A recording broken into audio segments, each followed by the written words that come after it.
Graça e paz, irmãos.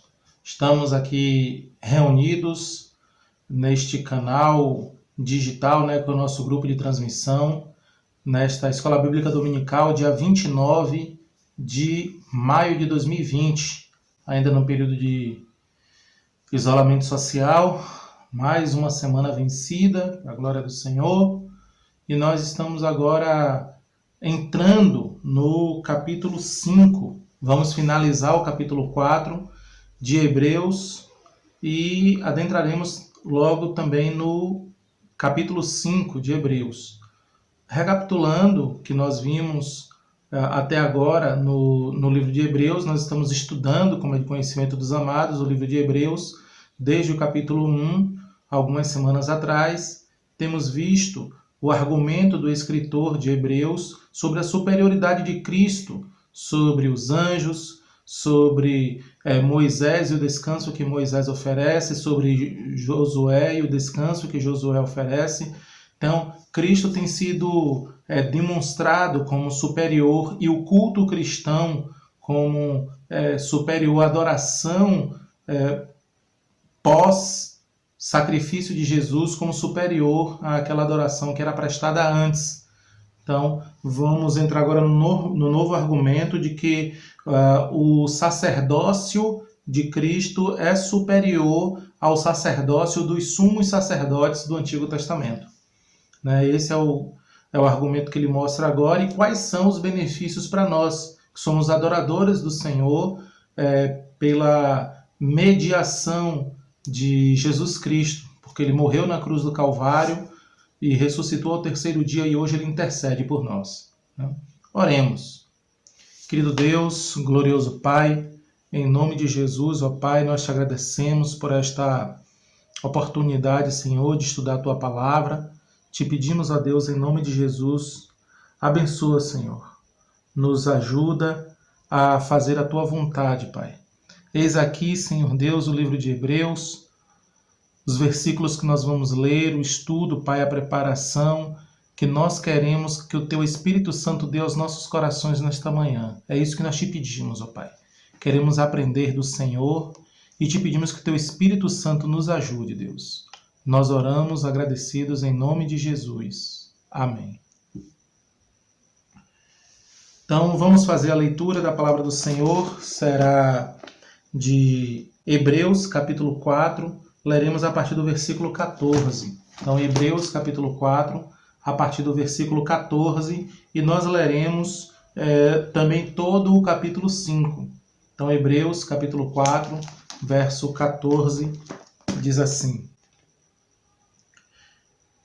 Visto que temos um grande sumo sacerdote, Jesus, Filho de Deus, que penetrou nos céus, retenhamos firmemente a nossa confissão.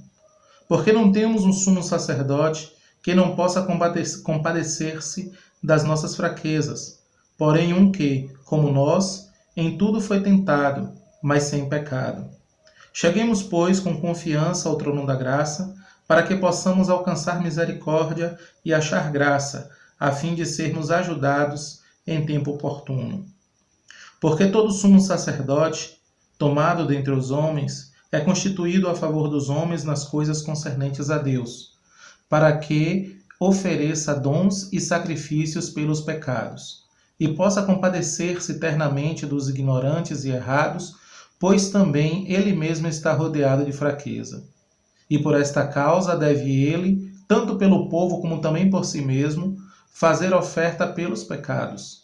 Ninguém toma para si essa honra, senão o que é chamado por Deus como Arão. Assim, também Cristo não se glorificou a si mesmo para se fazer sumo sacerdote, mas glorificou aquele que lhe disse: Tu és meu filho, hoje te gerei. Como também diz noutro lugar: Tu és sacerdote eternamente, segundo a ordem de Melquisedeque, o qual, nos dias de sua carne, oferecendo com grande clamor e lágrimas orações e súplicas ao que podia livrar da morte, foi ouvido quanto ao que temia. Ainda que era filho, aprendeu obediência por aquilo que padeceu.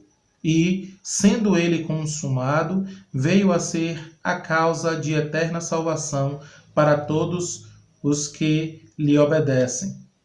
Chamado por Deus sumo sacerdote segundo a ordem de Melquisedeque, do qual muito temos que dizer, de difícil interpretação, porquanto vos fizestes negligentes para ouvir. Porque, devendo já ser mestres pelo tempo, ainda necessitais de que se vos torne a ensinar quais sejam os primeiros rudimentos das palavras de Deus, e vos haveis feitos tais que necessitais de leite, e não de sólido mantimento. Porque qualquer que ainda se alimenta de leite, não está experimentado na palavra da justiça, porque é menino. Mas o mantimento sólido é para os perfeitos, os quais, em razão do costume, têm os sentidos experimentados para discernir tanto o bem como o mal. Então, essa aqui é a leitura, é um todo que adentra, inclusive, no capítulo 6, mas nós temos esses versículos aqui que serão o início dessa análise deste pensamento, desta unidade de pensamento do escritor de Hebreus. Os primeiros 3 versículos da nossa leitura são o capítulo 4, que vai dos versículos 14 a 16. São 3 versículos que dizem assim: Visto que temos um grande sumo sacerdote, Jesus, Filho de Deus, que penetrou nos céus, retenhamos firmemente a nossa confissão. Porque não temos um sumo sacerdote que não possa compadecer-se das nossas fraquezas, porém um que, como nós, em tudo foi tentado, mas sem pecado. Cheguemos, pois, com confiança ao trono da graça, para que possamos alcançar misericórdia e achar graça, a fim de sermos ajudados em tempo oportuno.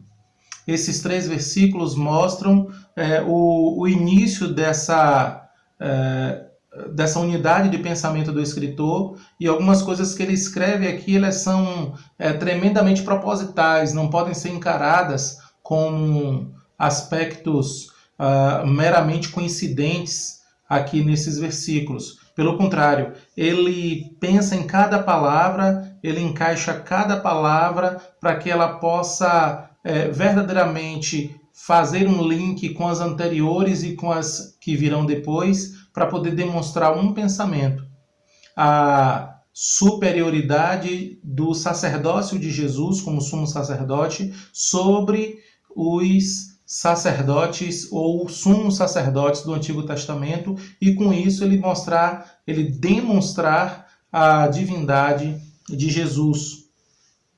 Em primeiro lugar, no versículo 14, ele chama Jesus de grande sumo sacerdote.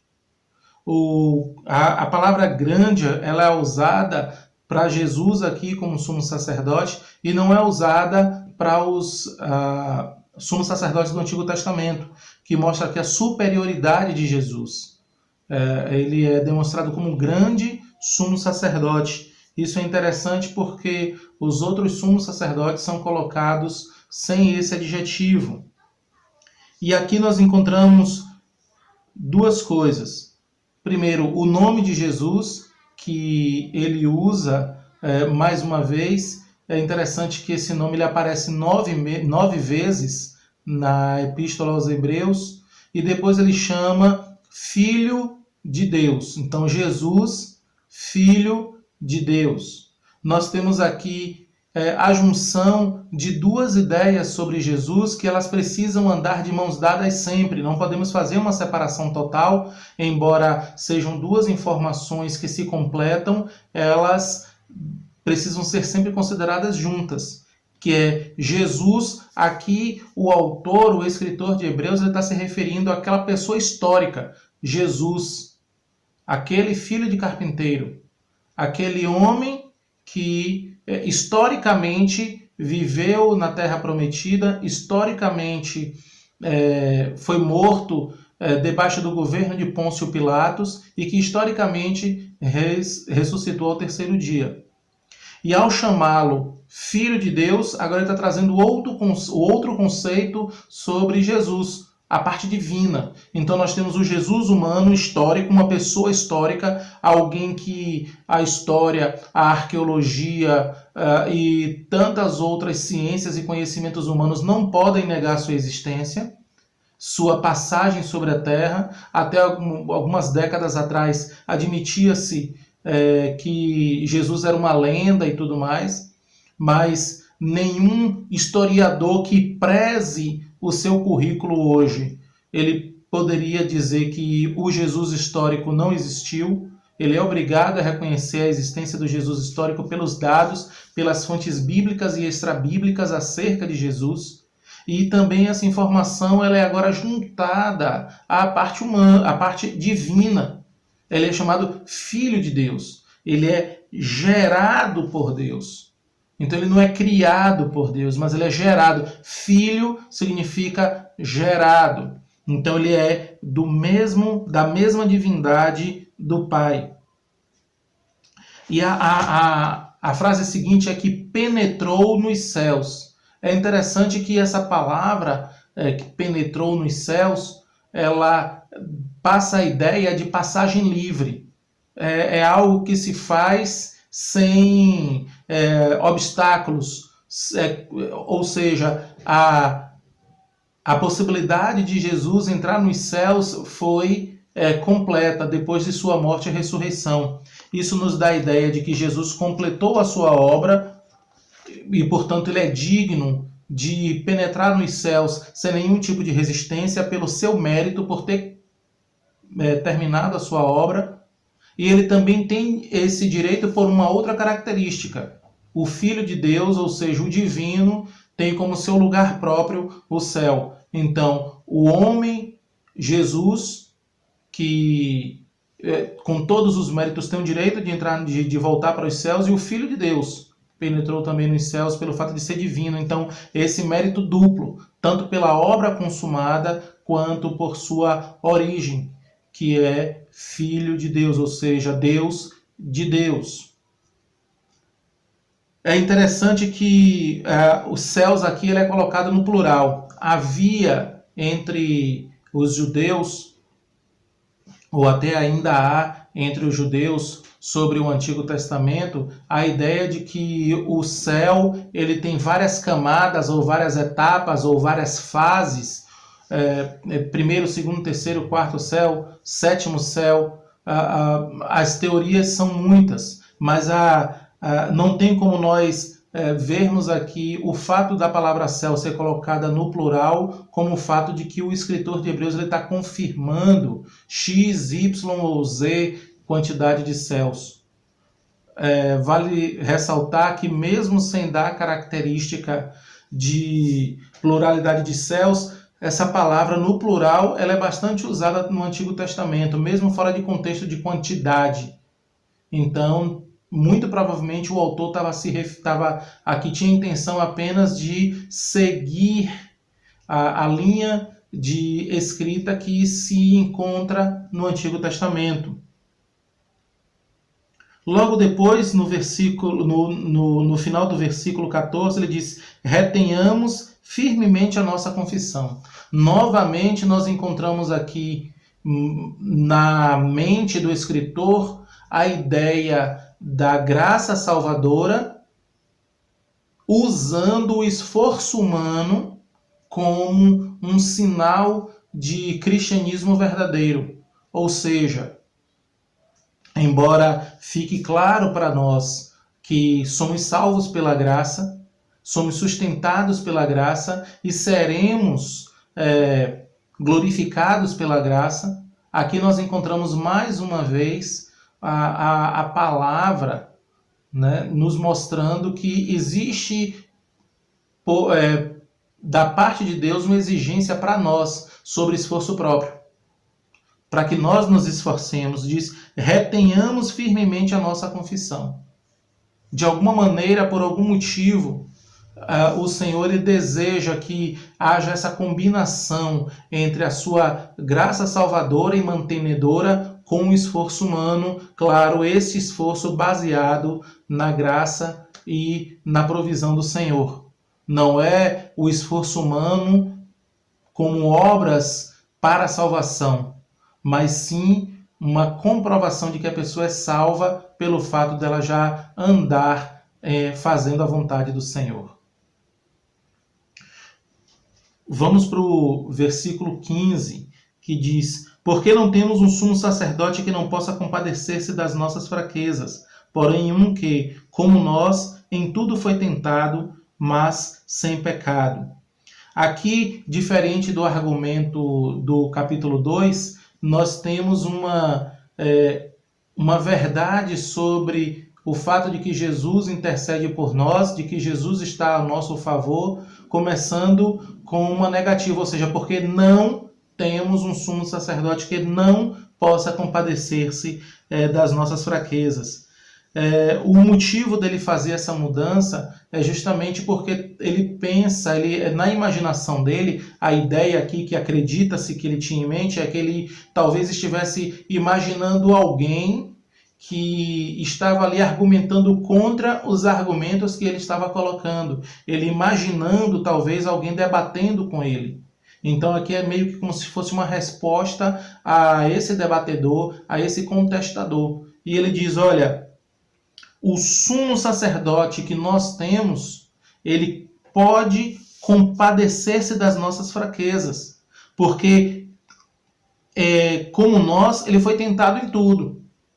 Então, o Senhor, ele pode compadecer-se de nossas fraquezas. Ele compadece-se de nossas fraquezas porque ele é o nosso sumo sacerdote e que foi tentado em todas as áreas que nós fomos tentados. E aí faz uma pergunta, mas se existe essa diferença de que nós somos tentados e infelizmente, vez por outra, nós estamos caindo.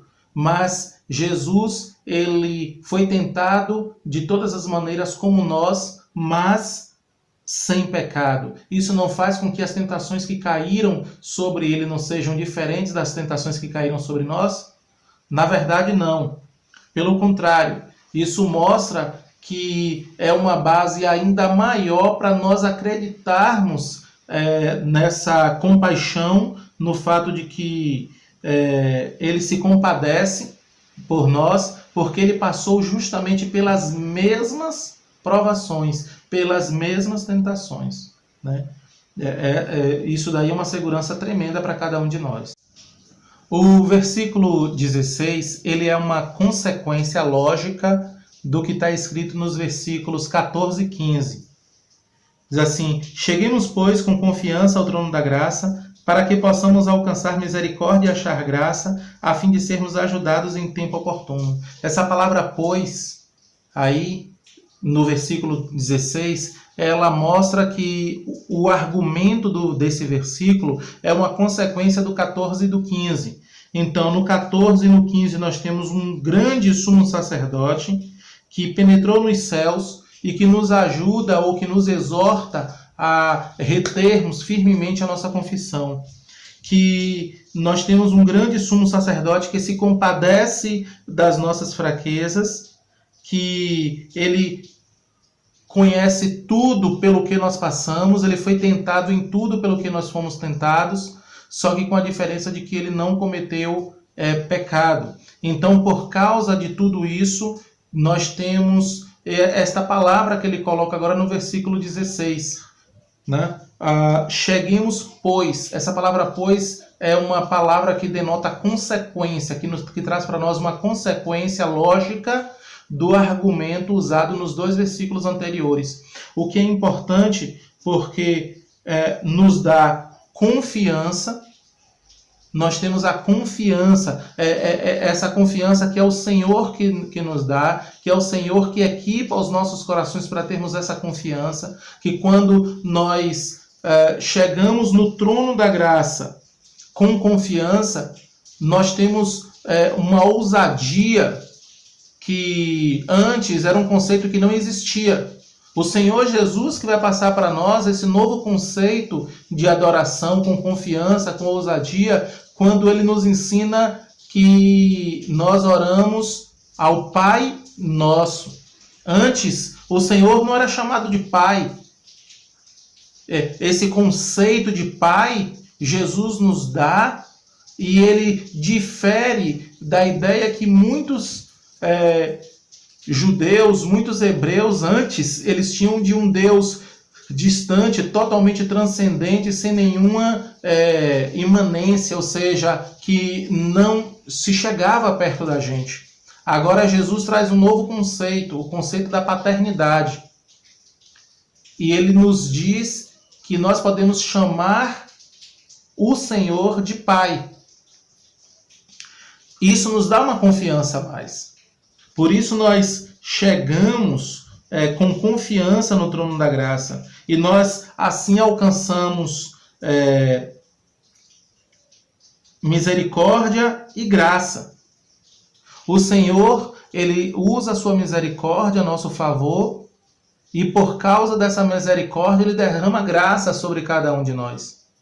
E isso nos linka ao versículo 14, sobre reter firme a nossa confissão, porque dessa maneira agora nós podemos conhecer a vontade de Deus e a força que Ele nos dá, a graça e a misericórdia que Ele derrama sobre nós, nos fortalece para nós retermos firmemente essa confissão que Ele nos deu, que é uma confissão que não é nossa, que não é conquistada por nós, mas que Ele nos deu.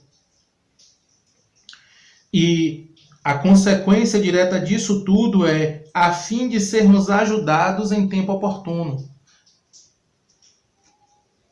Nós temos, portanto, a possibilidade de nos chegarmos ao trono da graça, nós alcançamos graça, nós alcançamos misericórdia e achamos graça, para usar a palavra exatamente como está aqui, alcançamos misericórdia e achamos graça.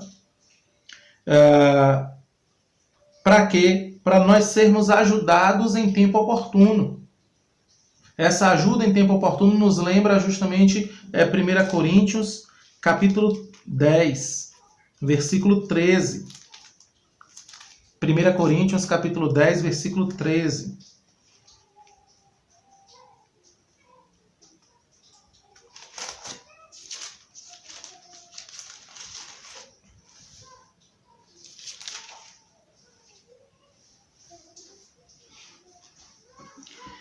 Não veio sobre vós tentação, senão humana. Mas fiel é Deus que não vos deixará tentar acima do que podeis, antes com a tentação dará também o escape, para que a possais suportar. Então, quando somos tentados, o Senhor provê, na hora certa, o escape, para que possamos suportar. E isso joga por terra qualquer argumento que muitas pessoas têm. Elas botam a mão na consciência e dizem: "Oh, Deus foi mais forte do que eu. Ah, eu não queria. Ah, eu não resisti." Não. Se você é lavado e remido pelo sangue do Cordeiro, se você é realmente um filho de Deus, então você tem a possibilidade de alcançar misericórdia e achar graça para ser ajudado em tempo oportuno. Ou seja, toda vez que vem a tentação, vem também o escape. Para quê? Para que nós possamos suportar. Então nós somos ajudados em tempo oportuno, nós temos sempre uma saída, e isso tudo é proveniente da graça salvadora e mantenedora do Senhor sobre nossas vidas.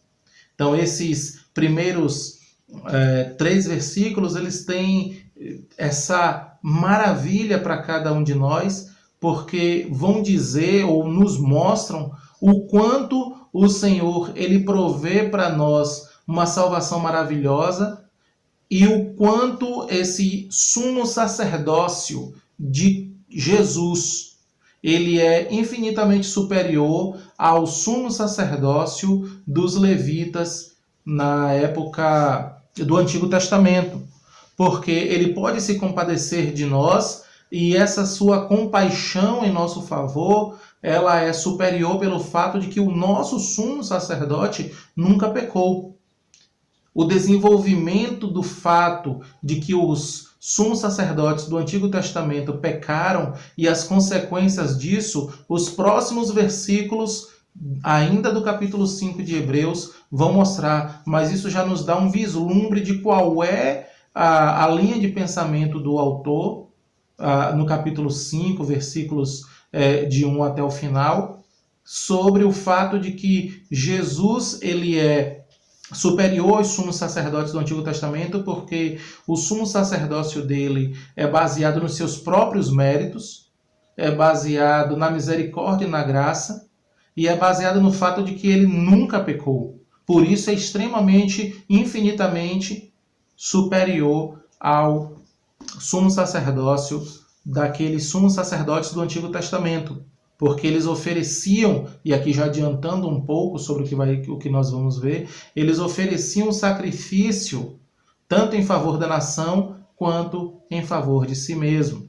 Para o capítulo 5, nos nossos primeiros versículos aqui do capítulo 5, a nossa intenção agora é ver os primeiros versículos do capítulo 5 para a gente poder continuar nessa análise aí dessa unidade de pensamento do autor, né, do escritor do livro de Hebreus. Leremos os primeiros 3 versículos que dizem assim: porque todo sumo sacerdote tomado dentre os homens é constituído a favor dos homens nas coisas concernentes a Deus, para que ofereça dons e sacrifícios pelos pecados e possa compadecer-se ternamente dos ignorantes e errados, pois também ele mesmo está rodeado de fraquezas. E por esta causa deve ele, tanto pelo povo como por si mesmo, oferecer oferta pelos pecados.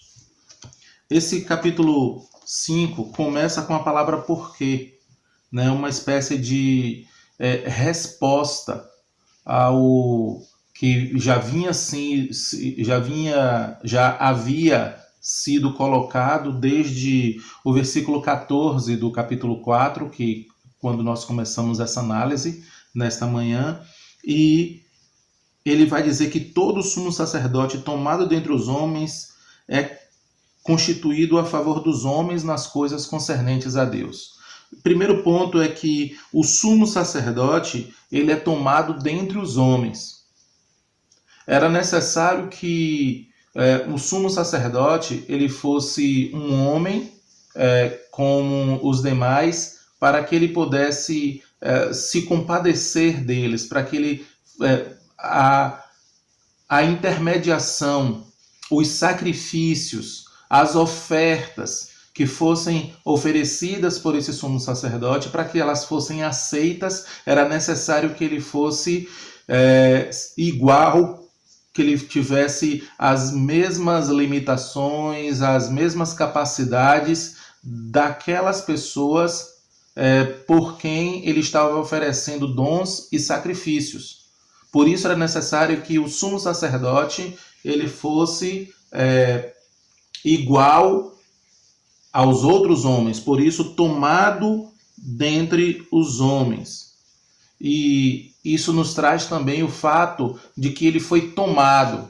Aqui o escritor ele quer passar para a gente a ideia de que ele sabia que o sumo sacerdote ele era tomado dentre os homens, ou seja, não era algo que o sumo sacerdote buscava para si mesmo, ou que pelo menos não deveria buscar para si mesmo, mas que o sacerdócio era algo teocrático, ou seja, era Deus que determinava, era o Senhor que chamava, era um ministério para o qual o Senhor chamava, e o homem ele só tinha uma saída: obedecer, aceitar o sumo sacerdócio e exercer. Nós vemos isso, inclusive, quando, e o escritor vai tocar nesse ponto nos versículos seguintes, mas quando o Senhor chama Arão. Então, o sacerdócio arônico, vamos chamar assim, ele teve início justamente seguindo esta lógica, a de que o sumo sacerdócio foi escolhido pelo Senhor, foi o Senhor que chamou Arão e seus filhos e daí por diante. Ele foi tomado dentre os homens, e como já falamos antes, para que ele pudesse exercer essa intercessão pelos homens, ele ser esta pessoa que era um representante de Deus entre os homens e um representante dos homens diante de Deus. Era necessário que ele fosse um homem, um ser humano com todas as características iguais às outras pessoas. Então, ele foi tomado dentre os homens, ele é constituído a favor dos homens nas coisas concernentes a Deus. A ideia é que ele tivesse essa possibilidade de interceder diante do Senhor em favor dos homens, porque são as coisas de Deus. E o Senhor, ele exige que todas as suas coisas sejam santas, porque ele é santo. Agora, como fazer para que haja uma comunhão, para que haja uma aproximação? Era necessário que houvesse uma intercessão, uma intermediação. E nós vamos ver que havia um mecanismo necessário, havia uma coisa que deveria ser feita para que essa intercessão, essa intermediação fosse possível, que é a última parte do versículo 1, para que ofereça dons e sacrifícios pelos pecados. É interessante que nós sempre pensamos nos sacrifícios, mas aqui o autor ele leva em consideração também os dons, ou seja, o que ele tem em mente aqui não são só aqueles sacrifícios que eram feitos com os animais no tabernáculo e depois no templo, mas ele leva em consideração também aqui a palavra que é traduzida aqui para dons, ou seja, as ofertas de cereais, aquelas ofertas que não tinham derramamento de sangue. Ou seja, o escritor do livro de Hebreus ele está querendo falar para os seus leitores de que todo o ministério do sumo sacerdote, ele tinha a provisão, a intenção de ser de representar as necessidades do povo diante de Deus, e tudo o que o sumo sacerdote fazia no templo tinha também o objetivo de ensinar ao povo a vontade de Deus para as pessoas, para aquela nação e consequentemente para todos os povos. Então, não só os sacrifícios oferecidos, mas também até aquelas ofertas sem derramamento de sangue. E essas ofertas também pelos pecados. O versículo 2 diz: e possa compadecer-se ternamente dos ignorantes e errados, pois também ele mesmo está rodeado de fraqueza. Esse compadecer-se ternamente significa que o sumo sacerdote ele tinha que ter o sentimento de se identificar com os outros, ele se reconhecer como estando também rodeado de fraqueza. Essa compaixão, esse ato de se compadecer ternamente, logo de quem? Dos ignorantes e errados. Então, o objetivo do ministério araônico ou arônico era fazer com que o sumo sacerdote ele não desprezasse, pelo contrário, ele tivesse um sentimento de compreensão dos pecados cometidos pelos ignorantes, pelos errados, se reconhecesse como alguém semelhante a eles e tivesse um compadecimento de chamá-lo. A ideia aqui dessas palavras, tanto ignorantes como errados, é a ideia de quem comete um pecado por ignorância. E o errado como aquele que cometeu um erro, mas tem vontade de, depois de um arrependimento genuíno, não voltar a cometer esse erro novamente. É diferente daquele que tem uma dura cerviz, que comete os pecados de maneira intencional e não tem intenção nenhuma de deixá-los. Eles estão muito felizes com esse estado. É aquele que se reconhece como doente e que precisa de um médico, é esse que é identificado aqui como ignorantes e errados. Não é aquele errado contumaz, mas é aquele que se reconhece como alguém que errou, mas que tem o desejo grande mesmo de fazer a vontade do Senhor, de deixar de errar. Então, o sumo sacerdote ele é chamado para se compadecer de maneira terna, ou seja, a firmeza necessária para mostrar que o erro foi cometido, mas a ternura necessária para dizer, olha, se você está arrependido, vem cá, vamos oferecer aqui sacrifícios para que você seja perdoado diante do Senhor. E isso porque ele se reconhece como alguém que lhe é igual. Isso é totalmente diferente da sociedade dentro da qual nós vivemos hoje, em que os ignorantes eles são deixados de lado. Os melhores salários, as melhores oportunidades, o melhor do extrato social, ele é dado àquele que sabe mais, ele é dado àquele que possui mais, é dado àquele que tem mais conhecimento técnico, por isso ele pode amealhar riquezas, ele pode manter riquezas, ele pode até aumentar suas próprias riquezas. Aqui o Senhor está deixando bem claro de que ele cuida também dos ignorantes e errados, as pessoas que têm pouco conhecimento. Para o Senhor tem o mesmo peso. Não é como essa sociedade nossa, em que o peso, as beatitudes e todos os confortos da nossa sociedade são oferecidos só para aquelas pessoas que detêm mais conhecimento. Aqui os ignorantes, eles também são lembrados pelo Senhor e eles são tratados de maneira terna, né? Isso mostra o caráter de Deus no fato de ele nos colocar a todos no mesmo nível, porque todos estamos no mesmo nível diante do Senhor. Já aqui o versículo 4, nós encontramos também o Senhor ele nos ensinando o seguinte: ninguém toma para si esta honra, senão o que é chamado por Deus como Arão. Aqui novamente é estabelecido o critério, é demonstrado o critério que o Senhor usa para a chamada, para o chamado dos homens para o ministério do sumo sacerdócio. E ele diz que ninguém toma para si essa honra. Por que ninguém toma para si essa honra? Porque é um chamado divino.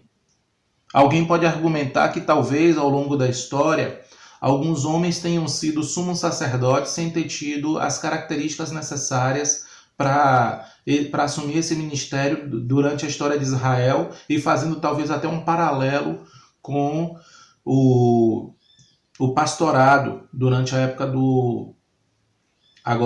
da igreja, do Novo Testamento. Vale ressaltar que alguém que exerce uma determinada função de maneira inapropriada, sem ter o chamado de Deus para aquela função, não significa necessariamente que aquela pessoa tem realmente aquela função, porque o chamado é divino. Então a pessoa está exercendo uma função que no final das contas não lhe pertence. Então, em última instância, é como se aquela pessoa não fosse aquilo que diz ser, porque a última palavra é do Senhor. Pois bem, aqui é o chamado divino, é o Senhor que chama, porque ninguém toma para si essa honra, senão o que é chamado por Deus, como Arão. Ele volta a falar do chamado que o Senhor faz. O Senhor chama Moisés e diz: olha, separa Arão e seus filhos para esse ministério, para esse ofício, para essa função, porque eu os tenho chamado, eu os tenho separado com esse objetivo.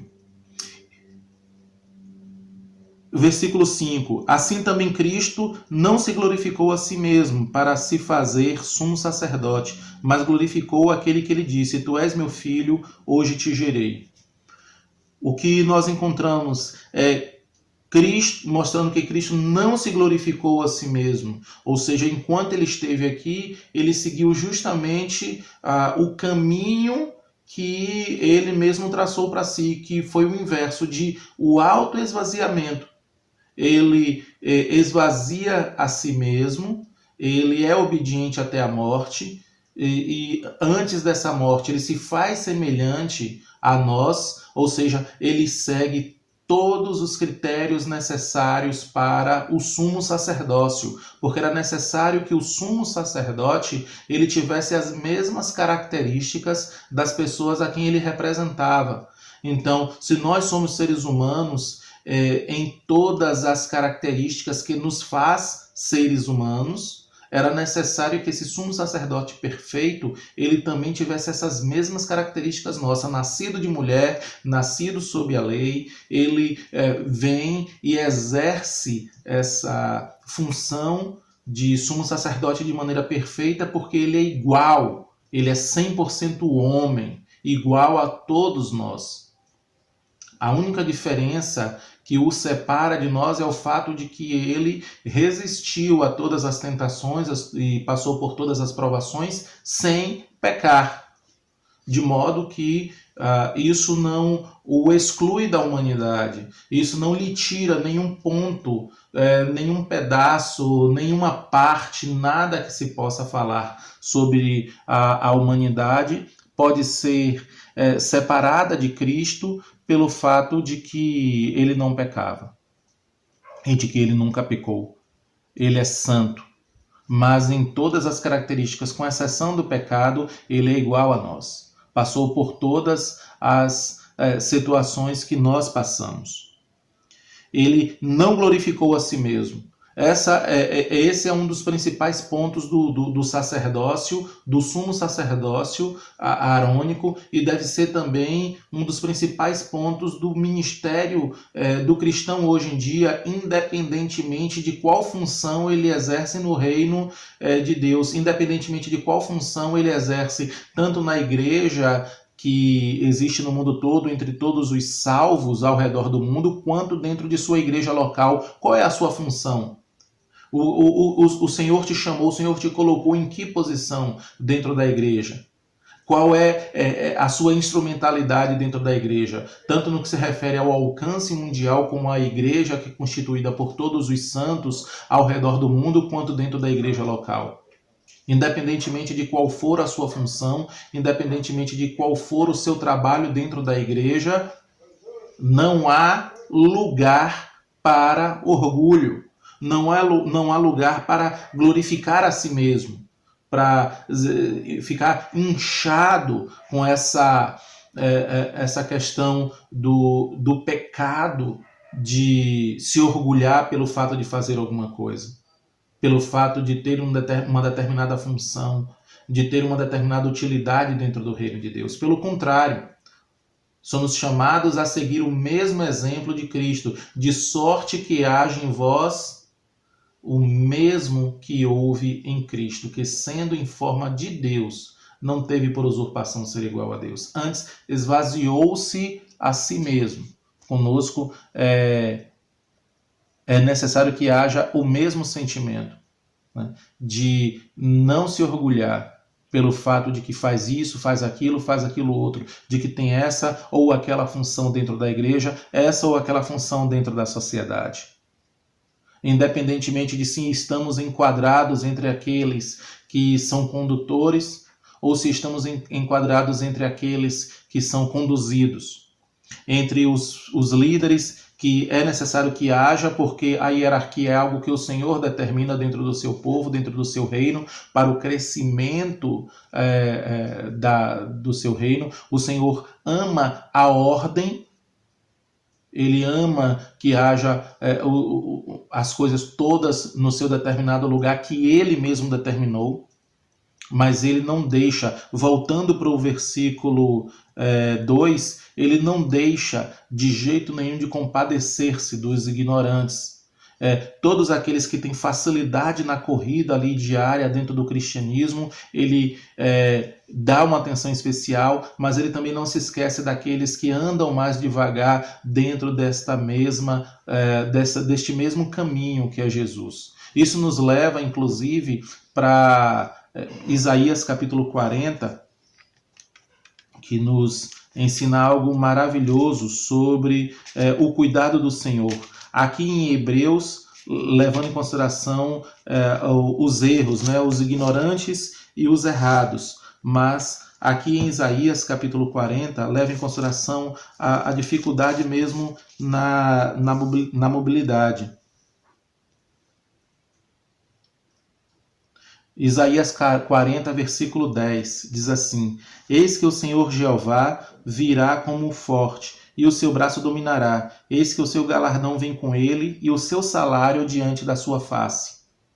Como pastor apacentará o seu rebanho. Entre os braços recolherá os cordeirinhos e os levará no seu regaço. As que amamentam, ele as guiará mansamente. Aqui o Senhor, ele é demonstrado como aquele que cuida não só daquelas ovelhas que estão com sua perfeita capacidade de mobilidade, de caminhada, mas ele também pega os cordeirinhos, aqueles menores, né? Aqueles que não sabem se defender tanto. Ele carrega, ele pega pelos braços e bota no seu regaço.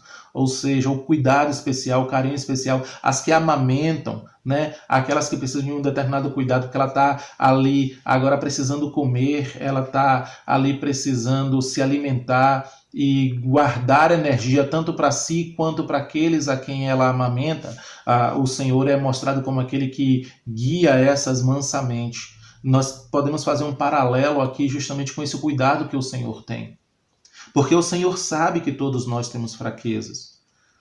E Cristo é mostrado como aquele que é obediente em tudo, que é aquele que não busca a glória para si mesmo, como aquele que aponta para o Pai. Nós vemos então esse ministério enquanto ele está aqui na terra, né?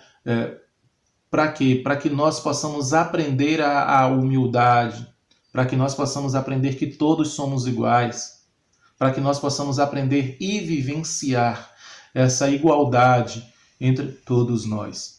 Então, nós paramos aqui nesse versículo 4, nesta manhã. A nossa intenção é que nós possamos verdadeiramente crescer dessa maneira aqui. Esses versículos 14, 15 e 16 de Hebreus capítulo 4 e também os primeiros 4 versículos de Hebreus capítulo 5.